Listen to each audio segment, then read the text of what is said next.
Hello and welcome. आपके trusted Veranda IAS current affairs session में आपका स्वागत है।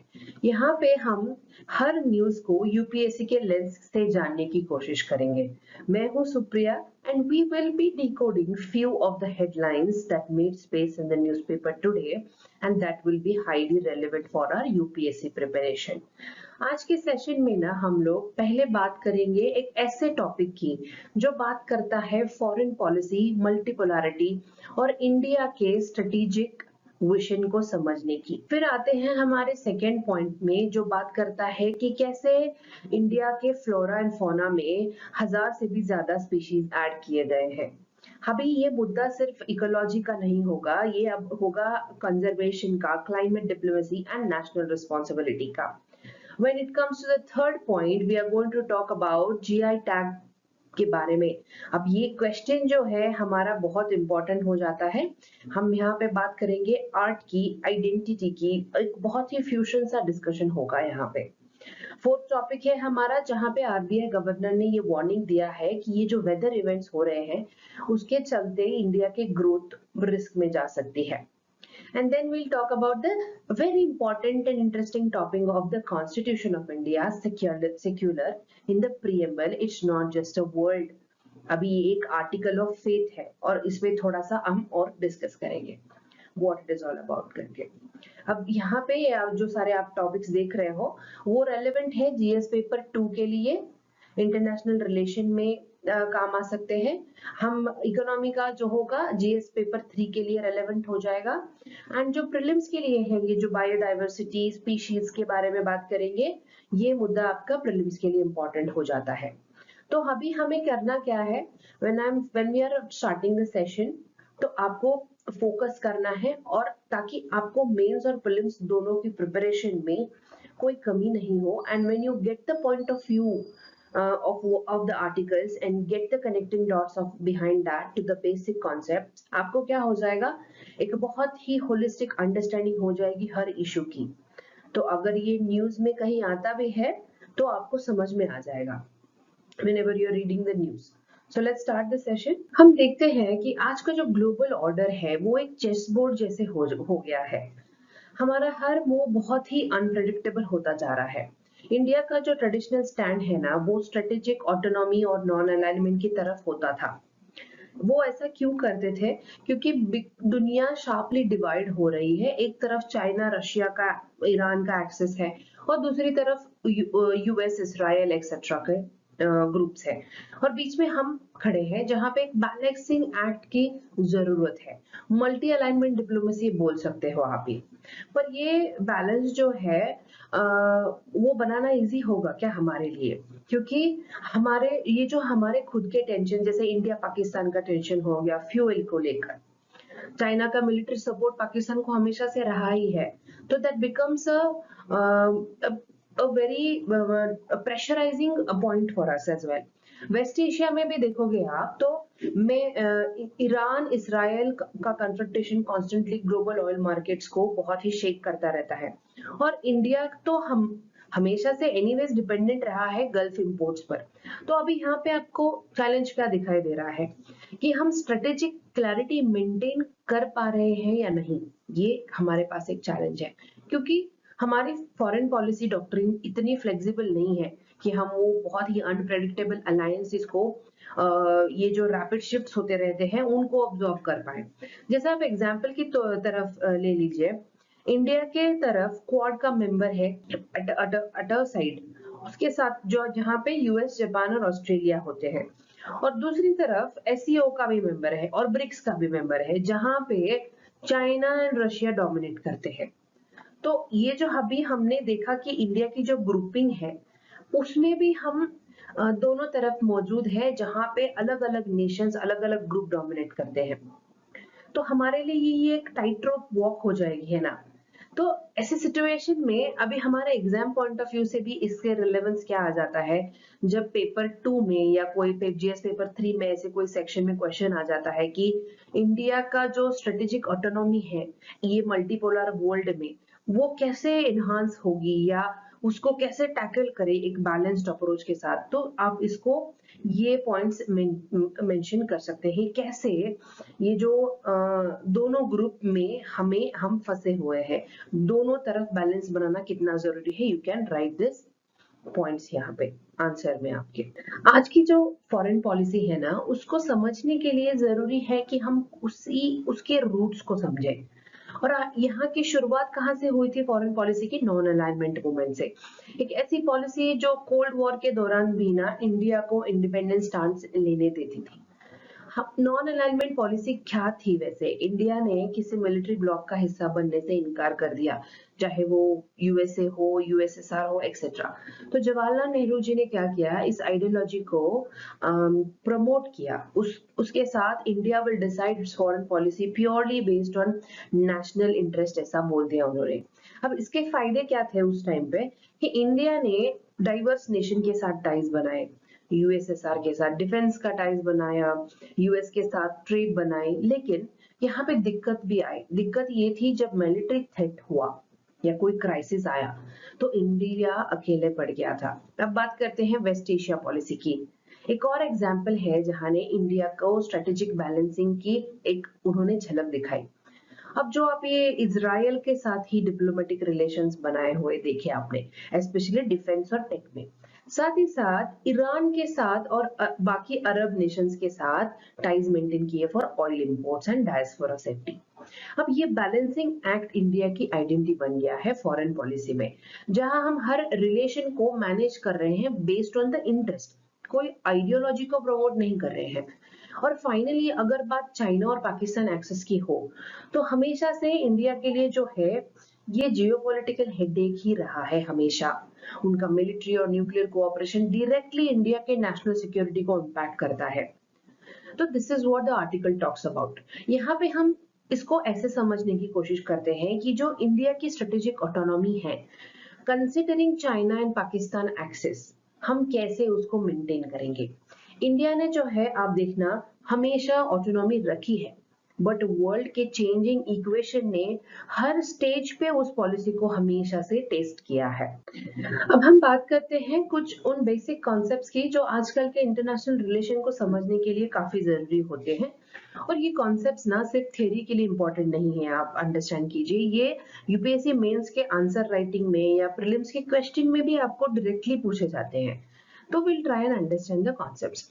स्ट्रेटेजिक ऑटोनॉमी की बात करेंगे तो ये इंडिया की फॉरेन पॉलिसी का कोर प्रिंसिपल है। इसका मतलब क्या है कि इंडिया किसी भी ग्लोबल पावर ब्लॉक का परमानेंट हिस्सा नहीं बनेगा, उसका हर डिसीजन सोवरेन इंटरेस्ट के बेसिस पर लिया जाएगा। This is the crux of the concept. Example के तौर पे आप लीजिए कि रशिया यूक्रेन वॉर के टाइम में इंडिया ने किसी की साइड नहीं ली थी, ना रशिया की साइड ली ना नाटो की, पर अपने एनर्जी इंपोर्ट्स और डिफेंस को उन्होंने बहुत अच्छे से हैंडल किया, इंटरेस्ट को। तो ये क्या हुआ? ट्रू ऑटोनॉमी हुआ। The second concept here is neutrality versus friendliness. अब ये बहुत ही इंटरेस्टिंग कॉन्सेप्ट है यहाँ पे। कल तक जो नॉन अलाइनमेंट स्ट्रेंथ लगती थी हमें, आज के ये जो पोलराइज्ड वर्ल्ड में कभी कभी वीकनेस लग जाती है। कई एक्सपर्ट्स बोलते हैं कि जो ये इंडिया की न्यूट्रल पॉलिसी है उसकी वीक कमिटमेंट उससे दिखाई देता है। लेकिन इंडिया के लिए न्यूट्रलिटी नॉट फ्रेंडलीनेस बट एक स्ट्रेटेजिक फ्लेक्सिबिलिटी है यहाँ पे।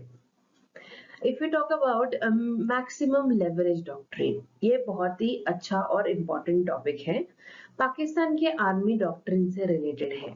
अब ये जो पाकिस्तान का एम होता है चाइना और यूएस दोनों को यूज करना डिप्लोमेटिकली टू कॉर्नर इंडिया। इस डॉक्ट्रिन का एग्जाम्पल आपको मिलेगा जब पाकिस्तान यूएस के साथ F-16 डील करता है या चाइना के साथ कोई सीपीएसी को डिपेंड करता है। सब कुछ इंडिया को जियोपॉलिटिकली आइसोलेट करने का टूल है ये उनके पास।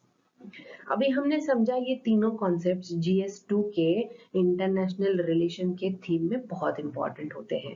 प्रीलिम्स में भी आप देखोगे ना तो ये जो टर्म्स होते हैं strategic autonomy, doctrine based diplomacy etcetera पूछे जाते हैं।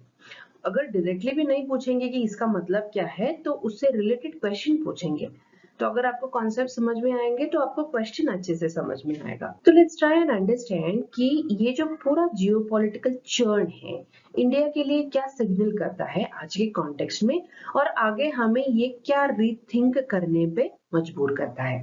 करंट चैलेंज क्या होता है यहाँ पे, इंडिया ने जो है ना ट्रम्प के इंडो पैसिफिक इन्विटेशन पर रिएक्ट किया, जबकि दूसरी तरफ चाइना और पाकिस्तान की क्लोजनेस बढ़ती हुई नजर आ रही है हमें। अब ये सिचुएशन वर्ल्ड को क्या मैसेज देगा? क्या इंडिया अनश्योर है अपनी अलायंसेस को लेकर? ये एक स्ट्रेटेजिक क्लैरिटी का टेस्ट पॉइंट है हमारे लिए। अब रिक्वायर्ड रिस्पॉन्स क्या होना चाहिए? टाइम आ गया है हमारे लिए कि इंडिया अपने कॉन्फ्लिक्ट जोन रिलेशनशिप को डिसाइसिवली हैंडल करे। इसका मतलब क्या है? अगर कोई चाइना पाकिस्तान एक्सिस के मिलिट्री थ्रेट्स को एक्टिवली काउंटर करना चाहिए हमें। साइमल्टेनियसली हमारे जो फ्रेंड्स होते हैं और स्ट्रेटेजिक पार्टनर्स हैं उनके साथ हम विजिबल अलाइनमेंट बना सकते हैं। कई बार क्या होता है, एम्बिग्यूटी डिप्लोमेसी से ज्यादा डैमेज करती है, स्पेशली जब हम अदर पावर्स या कोई प्लेइंग बहुत अग्रेसिवली प्ले करते हैं, then becomes a challenge for us. अभी हमारे यहाँ पे फ्यूचर डायरेक्शन क्या होनी चाहिए? हमें एक बहुत ही अच्छा सा डॉक्ट्रिन फॉलो करना पड़ेगा, एक बहुत ही updated version of national security doctrine, जहाँ पे हम बात करेंगे एक बहुत ही क्लियर लाइन हो, जहाँ पे मिलिट्री एस्केलेशंस की बात करें, जहाँ पे कौन सा मिलिट्री अलायंस एक्टिव होगा या किस पे काम करने की जरूरत है, वो सारी बातें होंगी। और इंडिया अपनी जो ग्लोबल पोजीशनिंग है उनको कॉन्फिडेंटली प्रोजेक्ट करे। सो हमारे लिए ना strategic ambiguity worked in the past, but यहाँ पे आज के मल्टीपोलर वर्ल्ड में it is demanding a calibrated clarity from India. India को स्ट्रेटेजिक टी लीव्स ध्यान से पढ़ने हैं, क्योंकि हर बार जो है ग्लोबल डेवलपमेंट इनडायरेक्टली या डायरेक्टली इंडिया के इंटरेस्ट को टच करता रहता है हमेशा। तो बढ़ते हैं आगे हमारे सेकेंड पॉइंट की तरफ। जब एक कंट्री की बायोडायवर्सिटी इतनी तेजी से एक्सपांड हो रही हो तो समझ लीजिए उस देश का इकोलॉजिकल वेल्थ अभी भी जिंदा है। 2024 में एक बहुत ही रिमार्केबल अपडेट हुआ ministry of environment, forest and climate change की तरफ से, जो है उन्होंने 683 नए स्पीशीज इंडिया के फौना में ऐड किए एंड अराउंड 433 टैक्सा फ्लोरा में। यानी इंडिया ने बायोडाइवर्सिटी के स्कोर कार्ड में एक और गोल्ड मेडल जीत लिया मानो। अब ये जो डिस्कवरीज है इंडिया के स्टेटस को रीइंफोर्स करेगी मेगा डाइवर्स कंट्री में। दुनिया के सिर्फ 17 देश ऐसे हैं जो जहां पे इतना रिच बायोडाइवर्सिटी पाया जाता है। कुछ फैसिनेटिंग एग्जाम्पल भी सामने आए हैं, जैसे ये जो ड्रेविडोसेप्स गौरी है, एक नया जेनस ऑफ रेप्टाइल देखा हमने न्यूज में। और ऐसे कई सारे स्नेक्स के स्पीशीज हो या कोई रेयर ऑर्किड का स्पीशीज हो, है ना, ये सारे स्पीशीज ये नई एडिशन है हमारे बायोडाइवर्सिटी में। समझ रहे हो आप कि जब फ्लोरा फाउना के नए नाम लियोनार्डो तक जा रहे हैं तो बायोडाइवर्सिटी का ग्लोबल रेलेवेंस भी बढ़ रहा है ना हमारा। तो ये जो टॉपिक है हम उसको ड्यूअल रिलेवेंस की तरह देखेंगे, क्योंकि प्रीलिम्स में ये ऐसे स्पीशीज इन न्यूज का बहुत क्वेश्चन में आता है एंड मेंस में भी ऐसे क्वेश्चंस बायोडाइवर्सिटी कंजर्वेशन को लेके या एनवायरमेंटल गवर्नेंस को लेके आ सकते हैं। तो आप दोनों के लिए प्रिपेयर होना है। Whenever the species in news आते हैं आप उनको रिवाइज करते रहिए हर month, that will help you। जब दुनिया का सिर्फ 2.4% लैंड इंडिया के पास है लेकिन बायोडाइवर्सिटी का 8% हमारे पास है, तो हम समझ जाएं कि इस रिस्पॉन्सिबिलिटी हमारे पास कितनी बड़ी है। इंडिया अब ऑफिशियली रिकॉग्नाइज्ड हो गया है मेगा डाइवर्स कंट्री। सिर्फ 17 ऐसे कंट्रीज हैं हमने देखा कि ऐसे रिच बायोडाइवर्सिटी रखते हैं, और उनमें से एक हम हैं। कुछ की फैक्ट्स समझो आप यूपीएससी के हिसाब से, 8% ऑफ ग्लोबल डाइवर्सिटी लेकिन 2.4% ऑफ ग्लोबल लैंड। अब जो दो मेजर हमारे बायोडाइवर्सिटी हॉटस्पॉट है वो है वेस्टर्न घाट्स और इंडो बर्मा हॉटस्पॉट, जैसे नॉर्थ ईस्ट इंक्लूडेड एरिया होता है वो वाला रीजन। यहाँ पे रेयर स्पीशीज के लिए एक हैबिटेट ये रेयर स्पीशीज के लिए जाना जाता है ये रीजन, लेकिन कुछ डिस्ट्रक्शंस और क्लाइमेट चेंज इनके लिए थ्रेट बने रहते हैं एवरी नाउ एंड देन। इन दोनों हॉटस्पॉट्स में हाई एंडेमिज्म मिलता है, यानी स्पीशीज जो सिर्फ यहीं मिलती है और कहीं नहीं मिलती। अभी क्वेश्चन आप ऐसा एक्सपेक्ट करोगे ऐसे कोई रिलेटिव टॉपिक्स पे कि बायोडायवर्सिटी के हॉटस्पॉट्स के चैलेंजेस क्या क्या है, या फिर पूछ सकते हैं कि इंडिया की बायोडायवर्सिटी स्टेटस है कैसे एक शेप कर रही है एनवायरमेंटल ऑब्लिगेशंस को लेके एक्सेट्रा। जब भी हमें कोई नई स्पीशीज मिलती है तो सिर्फ एक हम इसको डिस्कवरी की तरह नहीं लेते, बल्कि वो एक इकोसिस्टम के हेल्थ का रिपोर्ट कार्ड हो जैसे होता है। यहाँ पे हम क्या देखेंगे, कुछ बेसिक बट बहुत ही क्रूशियल टर्म्स जो समझने होंगे हमारे एग्जाम पॉइंट ऑफ व्यू से भी। टैक्सा क्या होता है? टैक्सॉन मतलब, और जिसका प्लूरल फॉर्म है टैक्सा। अब उसका मतलब ये है कि एक बायोलॉजिकल यूनिट होता है, चाहे वो स्पीशीज हो, जीनस हो या फैमिली। जब हम बोलते हैं 433 न्यू टैक्सा एडेड, अब इसका मतलब क्या होता है कि ऑर्गेनिज्म के नए ग्रुप्स को क्लासिफाई किया गया है। एग्जाम्पल जैसे स्पीशीज स्पीशीज जैसे जीनस हो ड्रेविडोसेप्स हमने देखा, वैसे अगर हम new records versus new species देखेंगे तो इसमें थोड़ा कंफ्यूजन होने की पॉसिबिलिटी है। न्यू स्पीशीज माने वो ऑर्गेनिज्म जो पहली बार साइंस के लिए उनके हिसाब से डिस्कवर किए गए हैं, और न्यू रिकॉर्ड्स मतलब वो स्पीशीज जो दुनिया में पहले से जाने जाते हैं पर इंडिया में पहली बार उनका रिपोर्ट पाया गया, ऐसा है। तो ये डिफरेंस यूपीएससी प्रीलिम्स में बहुत ट्रिकी होता है and you would not understand कि आप गलत ऑप्शन चूज करने की पॉसिबिलिटीज हैं वहां पे, तो you always keep this in mind.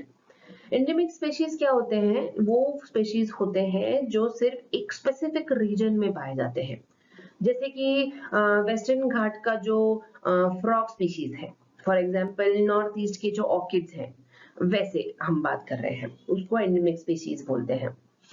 कभी भी इनकी खासियत क्या होती है ये स्पीशीज की? ये वल्नरेबल होते हैं, क्लाइमेट या हैबिटेट चेंज के इम्पैक्ट में उनको बहुत ही ज्यादा इफेक्ट होता है। तो कुछ फ्यूचर इम्प्लीकेशंस की बात करते हैं कि कैसे कुछ ब्रेक थ्रूज होते हैं, वो हमारे लिए इम्पोर्टेंट साबित हो जाते हैं। हमारे लिए आज के ये एक नेशनल रिस्पॉन्सिबिलिटी बन गई है। Let's decode now why the species discoveries matter beyond labs and research papers. International obligations, जितना हमारा अच्छा डॉक्यूमेंटेशन होगा उतनी क्लैरिटी से इंडिया अपनी ग्लोबल डाइवर्सिटी कमिटमेंट्स को फुलफिल कर पाएगा। जैसे कन्वेंशन ऑन बायोडाइवर्सिटी की बात हो, या सस्टेनेबल डेवलपमेंट गोल 15 की बात हो, लाइफ ऑन लैंड की, वैसे तो जब इंडिया रिपोर्ट करता है उसकी यहाँ की कुछ 683 स्पीशीज मिले, वो एक सिग्नल होता है कि we are serious about tracking and protecting the nature.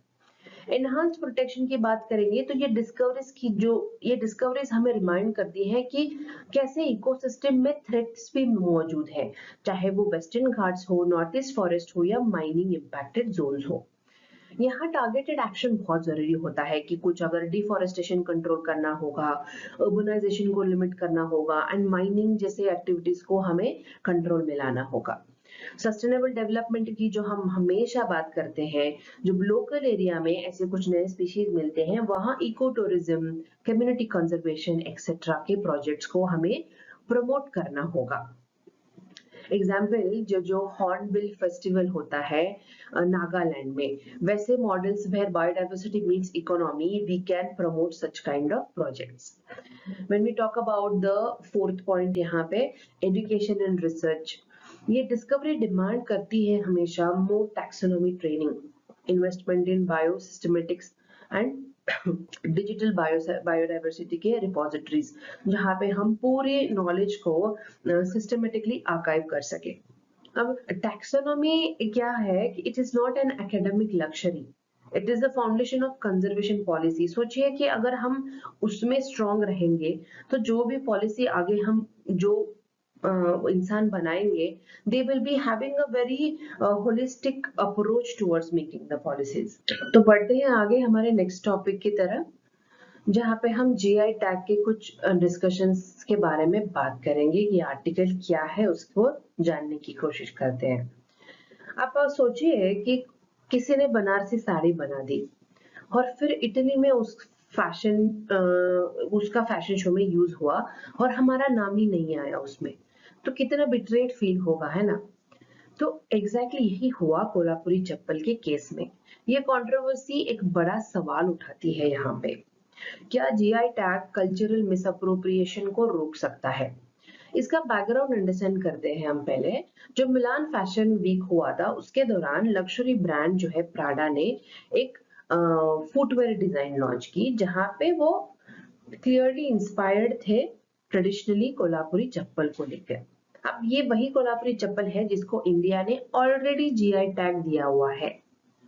इसका मतलब क्या है? ये प्रोडक्ट इंडिया के स्पेसिफिक रीजन से लिंक्ड है और उसी रीजन के आर्टिसन को इस प्रोडक्ट का ट्रेडिशनल लेजिटिमेसी मिलता है। ये बेसिक है इसका। पर यहाँ पे प्रॉब्लम क्या है कि प्राडा ने ना तो इंडिया ओरिजिन एक्नॉलेज किया, ना ही कोई लोकल आर्टिसन को रिकग्निशन दी या कोई रॉयल्टी मिली। अब ये बना एक एग्जाम्पल ऑफ कल्चरल अप्रोप्रिएशन, जहां किसी कल्चर का एलिमेंट यूज किया गया विदाउट कॉन्टेक्स्ट, क्रेडिट या कंसेंट। ये कंट्रोवर्सी है, लेकिन हमारे एग्जाम पॉइंट ऑफ व्यू से भी यहाँ पे हम उसको रेलेवेंट बना सकते हैं। कैसे? कि जो जीआई टैग पे जो क्वेश्चंस आते हैं, you can always find it कि हम कल्चरल हेरिटेज को कैसे प्रोटेक्ट कर सकते हैं in this globalised world using this GI tags. उस पे आप एक फ्रेमवर्क डेवलप कर सकते हो in your mains answer writing. अब जब एक चाय की चुस्की दार्जिलिंग के मिट्टी से जुड़ी हो या एक शॉल कश्मीरी के गोट फ्लीस से बना हो, तो वो सिर्फ एक प्रोडक्ट होता है क्या? एक पहचान होती है, और इसी पहचान को जियोग्राफिकल इंडिकेशन टैग प्रोटेक्ट करता है हमेशा। इसके लीगल फ्रेमवर्क को आप समझिए। इंडिया में जीआई टैग्स को प्रोटेक्ट किया जाता है under the geographical indication of goods act 1999 के तहत। ये लॉ 23 से लागू हुआ था, ऑब्जेक्टिव के साथ कि यूनिक रीजनल प्रोडक्ट्स को लीगल रिकग्निशन देना और प्रोड्यूसर्स को एक्सक्लूसिव राइट देना over the use of GI tags. अब ये लॉ है ट्रिप्स अग्रीमेंट के अंडर, कि इंडिया की WTO ऑब्लिगेशन को भी फुलफिल कर रहा है। एग्जाम्पल्स जो यूपीएससी के लिए बहुत ही इंपॉर्टेंट होते हैं, try to understand. Darjeeling tea जो है globally acclaimed, protected by GI since 2004। Madhubani art है बिहार का, जो ट्रेडिशनल पेंटिंग स्टाइल है जो रूटेड इन माइथोलॉजी, वो भी जीआई टैग्ड है।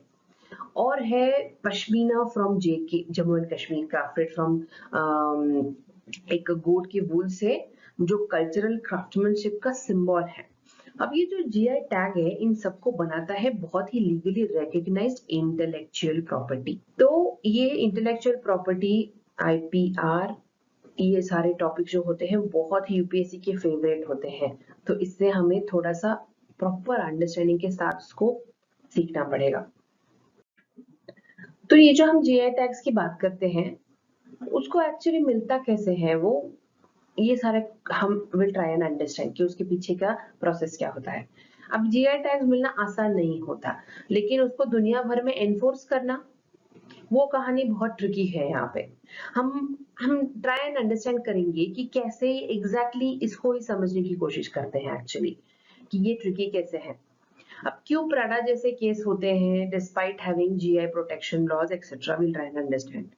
अब जब हम territorial nature of GI protection की बात करेंगे, तो 658 जीआई टैग्स प्रोडक्ट्स हैं। प्रॉब्लम ये है कि जीआई का प्रोटेक्शन टेरिटोरियल होता है, यानी जीआई टैग सिर्फ उस कंट्री में वैलिड होता है जहां पे रजिस्टर किया गया हो। इंटरनेशनल ऑटोमेटिक प्रोटेक्शन नहीं मिलता। एक्सप्लेनेशन है ये है कि कोल्हापुरी चप्पल या दार्जिलिंग की टी हो, जीआई टैग इंडिया में स्ट्रांग है, पर मिलान या पेरिस जैसे में उनका कोई कॉपी बनाए तो यहाँ पे रजिस्ट्रेशन, मतलब इंडिया कुछ नहीं कर सकता उसको लेकर। अब अगर हम ओनरशिप की बात करेंगे बाय कम्युनिटीज, तो it is not individuals unlike trademarks. GI किसी एक कंपनी या किसी एक व्यक्ति के पास नहीं होता, एंटायर आर्टिसन कम्युनिटी या प्रोड्यूसर ग्रुप का होता है। इस वजह से क्या हो जाता है कि इंटरनेशनल लेवल पे लीगल एनफोर्समेंट और बहुत ज्यादा मुश्किल हो जाती है, क्योंकि कलेक्टिव ओनरशिप का क्लियर रिप्रेजेंटेटिव दिखना बहुत ही हार्ड होता है। और एक यहाँ पे चैलेंज ये है कि कोई ऑटोमेटिक ग्लोबल रिकग्निशन जो ट्रिप्स के अंदर कोई कंट्रीज को अलाउ किया गया है जीआई प्रोटेक्शन देने पर, लेकिन जो मैंडेटरी ग्लोबल रिकग्निशन का कोई रूल ही नहीं है यहाँ पे। तो अनलेस इंडिया स्पेसिफिकली किसी कंट्री में जीआई रजिस्टर करे, प्रोडक्ट एक्सप्लॉयटेशन यहाँ पे होता ही रहेगा। हमारे लिए मेंस में ये टॉपिक इंपॉर्टेंट हो जाता है, जिसमें आप ये मेंशन कर सकते हैं 3 चैलेंजेस जो हमने अभी डिस्कस किए, कि कैसे जीआई प्रोटेक्शन होने के बावजूद अगर प्राडा जैसे कोई केस हो जाए तो कैसे वहां पे हम थोड़ा वीक पड़ जाते हैं। तो ये पहले भी हुआ है, इंडिया के हल्दी, नीम और बासमती तक का फॉरेन पेटेंट्स मिल जाते हैं आपको। तो समझ लीजिए कल्चरल मिसअप्रोप्रिएशन सिर्फ थ्योरी नहीं है, एक बहुत ही लिव्ड रियलिटी है। ये यहाँ पे हम देखेंगे कि पास्ट में इंडिया का ट्रेडिशनल नॉलेज कैसे लूट लिया गया और इंडिया ने उसका खिलाफ कोई लीगल फाइट किया ही नहीं। बासमती राइस के बारे में बात करेंगे, जहां पे ये कंट्रोवर्सी हुआ था। यूएस कंपनी है राइसटेक, उन्होंने बासमती के कुछ वेराइटीज पर पेटेंट क्लेम किया। ये नॉट जस्ट इंटेलेक्चुअल थेफ्ट था, बल्कि इंडियन फार्मर्स के एक्सपोर्ट्स और आइडेंटिटी के लिए बहुत ही बड़ा थ्रेट था। अब इंडिया ने इसको चैलेंज किया और पेटेंट रिवोक करवाया, लेकिन लॉन्ग लीगल फाइट के बाद। वैसे ही कुछ एक और केस था टर्मरिक का, जो 1995 में हुआ था, जहां पे यूनिवर्सिटी ऑफ मिसिसिपी का, जहां पे टर्मरिक के वुंड हीलिंग प्रॉपर्टीज पे यूएस पेटेंट ग्रांट हुआ था, जबकि ये तो आयुर्वेदा में सेंचुरी से डॉक्यूमेंटेड है। इंडिया ने इसको चैलेंज किया और पेटेंट कैंसिल करवाया। बस ट्रेडिशनल नॉलेज प्रूफ की जरूरत थी यहाँ पे।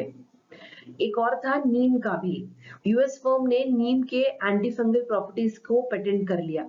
इंडिया ने यूयू जो कोर्ट है उनमें डेकेड लॉन्ग बैटल लड़ा और फाइनली रिवोकेशन को जीता।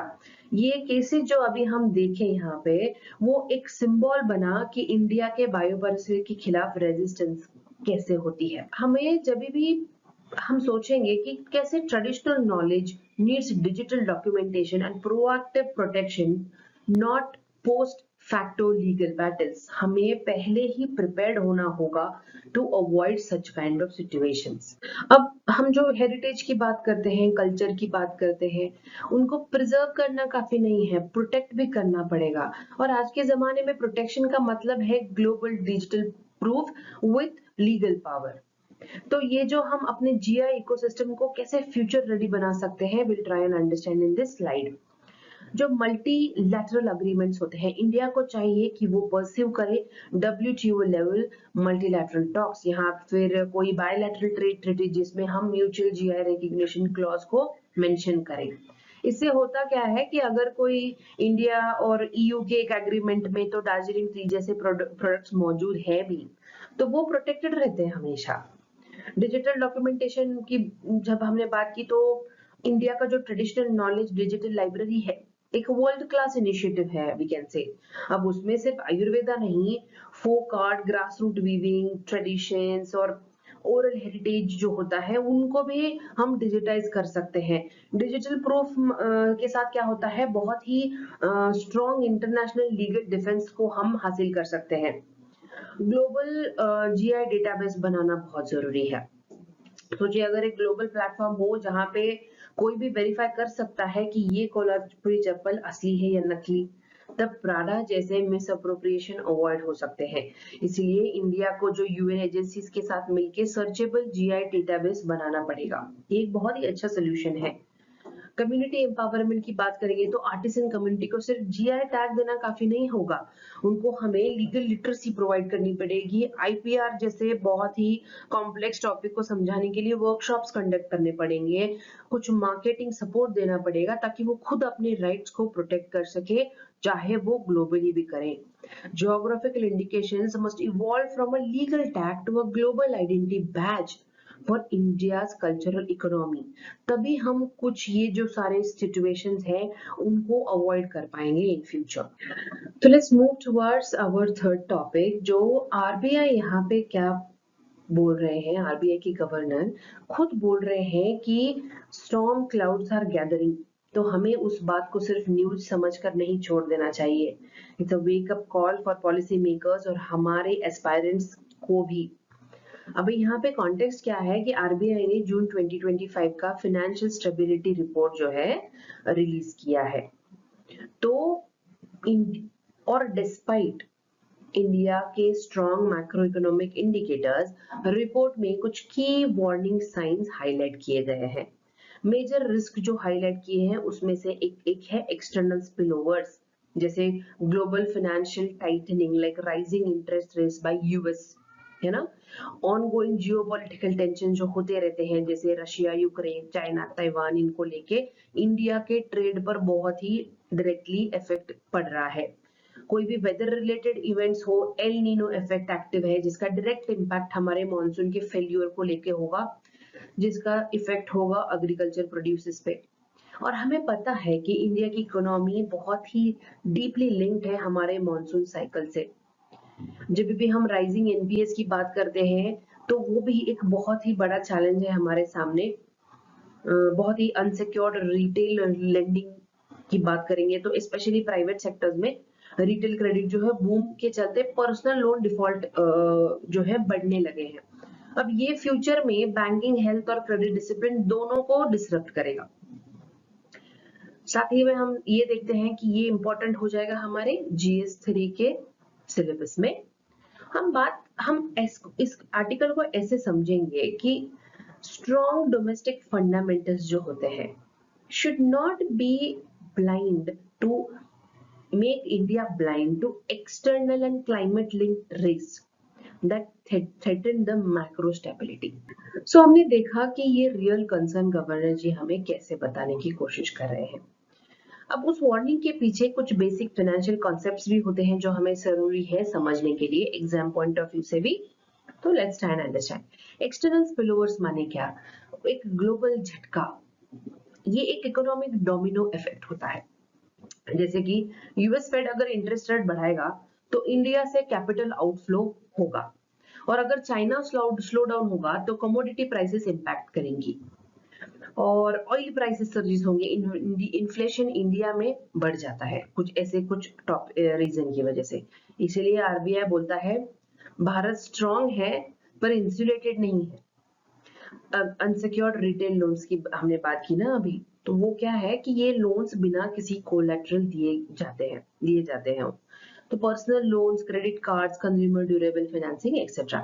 अब दिक्कत क्या है कि ये प्राइवेट बैंक्स अग्रेसिवली ये लोन्स दे रहे हैं, पर जो नॉन परफॉर्मिंग एसेट्स है उनका क्या, वो भी बढ़ने लगे हैं। ये फाइनेंशियल स्टेबिलिटी के लिए एक स्लो बर्निंग रिस्क बन गया है। इन्फ्लेशन टारगेटिंग हमेशा न्यूज में होता है। आरबीआई का लक्ष्य हमेशा होता है कि India follows flexible inflation targeting, FIT का फ्रेमवर्क फॉलो करता है। टारगेट होता है 4% ऑफ द सीपीआई इन्फ्लेशन। अब जो है टॉलरेंस जो है उनका बैंडविड्थ है ±2%, यानी 2 या 6%। ये फ्रेमवर्क क्या होता है, हेल्प करता है मॉनेटरी पॉलिसी डिसीजन मेकिंग में, प्राइस स्टेबिलिटी मेंटेन करने में मदद करता है। लेकिन अगर वेदर इवेंट्स और ग्लोबल ऑयल शॉक्स जैसे इन्फ्लेशन को बढ़ाते रहेंगे तो आरबीआई को टाइटनिंग करना पड़ेगा अपने पॉलिसी स्टांस को। अब इससे क्या होता है, it is directly linked to the growth. Financial stability is not just about growth rates, है ना, it is always about resilience against shocks, both globally and domestically भी कुछ है।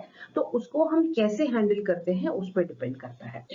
जब प्राइवेट बैंक्स के एनपीए अनसिक्योर्ड लोन्स में 52.6 तक पहुंच गए हो तो क्लियरली टाइम आ गया है not just for growth but for guarded growth.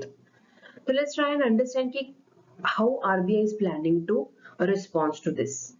Rising NPS जो है प्राइवेट सेक्टर में वो दिखाते हैं कि 52.6% of NPA in unsecured retail loans अब प्राइवेट बैंक के पास है कॉन्सेंट्रेटेड फॉर्म में।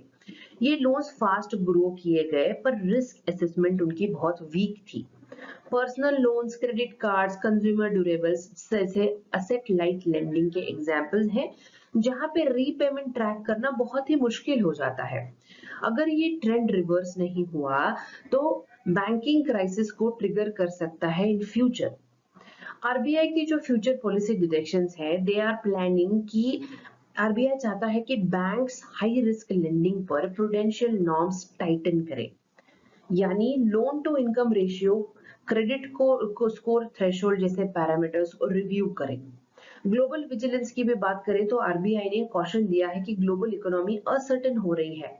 Central bank across the world are shifting stances, इसीलिए फाइनेंशियल रेगुलेटर्स को कॉन्स्टेंटली स्कैन करना होगा दीज ग्लोबल ट्रिगर्स। अब जो कॉशियस मॉनेटरी स्टांस होगा आरबीआई का, आरबीआई अभी इन्फ्लेशन कंट्रोल मोड में है और फूड इन्फ्लेशन, एसेट बबल जैसे हाउसिंग, स्टॉक मार्केट एक्सेट्रा, उस पे क्लोज वॉच बनाए रखा हुआ है। 4% इन्फ्लेशन टारगेट सिर्फ एक नंबर नहीं है, ये एंकर होता है स्टेबिलिटी का। इंडिया का जो इकोनॉमिक रेजिलियंस है वो हमेशा लाई करता है in combining regulatory foresight versus credible expansion. जैसे ये टर्म्स है ना, मैक्रो प्रूडेंशियल नॉर्म्स, ऐसे फाइनेंशियल कंटेजन एक्सेट्रा, आपके जो जीएस3 के जब भी आप आंसर लिखेंगे उसको एनहांस करेगा। तो whenever you are reading such articles, note down the terms, note down the meaning of it, and try to use it in your answers. So moving to our last part of the session, we talk about the Constitution of India. जब संविधान का एक शब्द national debate का centre बन जाए तो समझ लीजिए कि सिर्फ लीगल मैटर नहीं है, हमारे यहाँ पे हम आइडेंटिटी क्राइसिस का सिग्नल फेस कर रहे हैं। हम जब बात कर रहे हैं सेक्युलर शब्द की, जिसके अराउंड कुछ ना कुछ डिबेट होती रह रही है। अभी कुछ पॉलिटिकल डिमांड्स आए हैं to remove the word secular from the preamble, और इनसे जुडिशियल और आइडियोलॉजिकल फ्रंट पर उस पे डिस्कशन को ट्रिगर किया है। अगर आप हिस्टोरिकली भी देखेंगे, सेक्युलर शब्द ओरिजिनली 1950 के प्रीएम्बल में नहीं था, वो 42nd अमेंडमेंट एक्ट के द्वारा इंसर्ट किया गया था इन प्रीएम्बल ड्यूरिंग द इमरजेंसी। पर इसका मतलब ये नहीं है कि इंडिया सेक्युलर तभी बना। आर्टिकल 25 टू 28 जो है डे 1 से फ्रीडम ऑफ रिलीजन को इंश्योर करता है। और जो केस है केशवानंद भारती केस इन 1973 ने सेक्युलरिज्म को डिक्लेयर किया था as a part of basic structure of the constitution. आप सोच के देखिए, शब्द बाद में जरूर आया हो लेकिन उसका एसेंस कॉन्स्टिट्यूशन में हमेशा से था। Indian secularism is not about the absence of religion, it is about equal respect to all religions.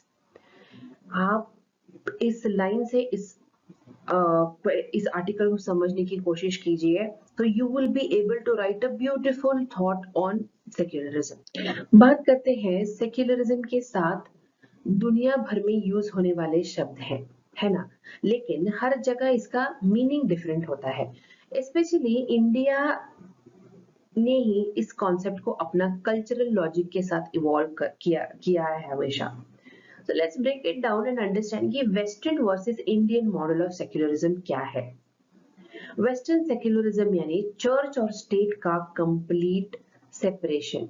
In western democracies like France या यूएसए, स्टेट रिलीजियस मैटर से कंप्लीटली दूर रहता है। No financial support, no religious symbols in public institutions, no intervention even for reforms. इस model में religion एक private affair होता है, पब्लिक मैटर नहीं होता। इंडियन सेक्युलरिज्म जो है सर्वधर्म समभाव पे बेस्ड है। इंडियन मॉडल जो है स्टेट को न्यूट्रल रखता है, लेकिन जो एक्टिव रिफॉर्मर भी वो एक बनाता है। जैसे कि I tell you, Hindu code bill, sati abolition, triple talaq judgment, ये सारे इंडिया का सेक्युलरिज्म अलाउ करते हैं, प्रमोट करते हैं। It allows positive intervention to uphold the constitutional morality. India का सेक्युलरिज्म कहता है equal respect for all religions, it's not mayor distance from them. हमें उनके साथ डिस्टेंस नहीं रखना, बल्कि ऐसा इंटरवेंशन करना है वेयर वी मेक श्योर कि सारे रिलीजन्स इक्वली रिस्पेक्टेड हो। ये कॉन्सेप्ट जो है डीपली रूटेड है article 25 to 25 in the constitution. Constitutional का बैलेंस अगर देखोगे आप तो इंडिविजुअल राइट्स और कल्चरल हेरिटेज का एक बहुत ही इंटरसेक्शन देखने को मिलता है। आर्टिकल 25 जो है इंश्योर करता है freedom of conscience and religion. साथ ही constitution minority rights, educational institutions और कल्चरल प्रोटेक्शन भी देता है। आप इस बैलेंस को समझना ही इंडियन सेक्युलरिज्म का एसेंस है, जहां state is neither the enemy nor the ally of the religion. Unlike जो वेस्टर्न मॉडल होते हैं of strict separation, India secularism is a nuanced partnership between the state and religion which is guided and always based on constitutional morality। जब भी हम secularism की बात करेंगे तो यहाँ पे ये इसको एक वर्ड की तरह नहीं लेंगे, ये एक कॉन्स्टिट्यूशनल कमिटमेंट है। अगर इस बैलेंस को डिस्टर्ब किया गया तो देश के डेमोक्रेटिक फ्रेमवर्क पर असर पड़ सकता है। तो हम जानते हैं, हम लेट्स ट्राई एंड अंडरस्टैंड कि व्हाट इज एट स्टेक। अगर आप भारत के स्ट्रक्चर डॉक्ट्रिन को देखोगे, जो सुप्रीम कोर्ट ने केशवानंद भारती में केस में कहा था कि secularism is part of the basic structure and can not be amended out of the constitution. इसका मतलब क्या है कि parliament can not dilute India secular character. Judiciary is the constitutional watchdog ensuring this balance, बोला था। Constitutional morality and equality based on citizenship की बात करेंगे तो ट्रू डेमोक्रेसी तभी पॉसिबल है जब सिटीजनशिप बेस्ड ऑन इक्वालिटी हो और जब स्टेट सभी रिलीजन के प्रति न्यूट्रल होगा, बिना कोई फेवर या प्रेजुडिस के, तभी ये पॉसिबल होगा। India's future depends on constitutional morality, not majoritarian sentiments. इसका मतलब क्या है कि protecting minor rights, ensuring equal dignity and maintaining inclusive institutions, ये करेक्ट अप्रोच होगा। इंडिया के जो multi religious multi cultural society है, सोशलिज्म जो सेक्युलरिज्म होता है वो इंश्योर करता है कि diversity remains a strength and not a reason for division. Respecting diversity ना एक ऑप्शन नहीं है हमारे पास, ये एक सर्वाइवल स्ट्रेटेजी है फॉर आवर डेमोक्रेसी। इस पूरे डिस्कशन के साथ हम ये समझने की कोशिश करेंगे कि सेक्युलरिज्म जो है वो एक शब्द है प्रियम्बल में, इससे सीमित नहीं है। It's a lived value, it's a constitutional compass and the soul of India's democracy. हमने देखा कि कैसे judicial safeguards, basic structure doctrine, equality based relationship जैसे ये सभी मिलकर बनाते हैं एक इंक्लूसिव और रेजिलिएंट इंडिया को। So whenever any such debates या any such question comes into picture, you try and always maintain this kind of framework in your answers. आगे का रास्ता कैसा होगा यहाँ पे कि हम stronger civic education provide करें, judicial vigilance हो या public discourse हो that upholds the spirit we the people, उस पे फोकस बना रहे हैं हमारा। तो रिलीजन को एक्सक्लूड करना वो सोल्यूशन नहीं होगा। We have to always find a balancing approach to this. So this was the end of today's session. If you like the session, do visit tomorrow again. We will come up with few more important topics. Till then, you have to keep revising, keep studying, stay focused. See you tomorrow. Thank you very much. Veranda IAS, where your dream becomes reality.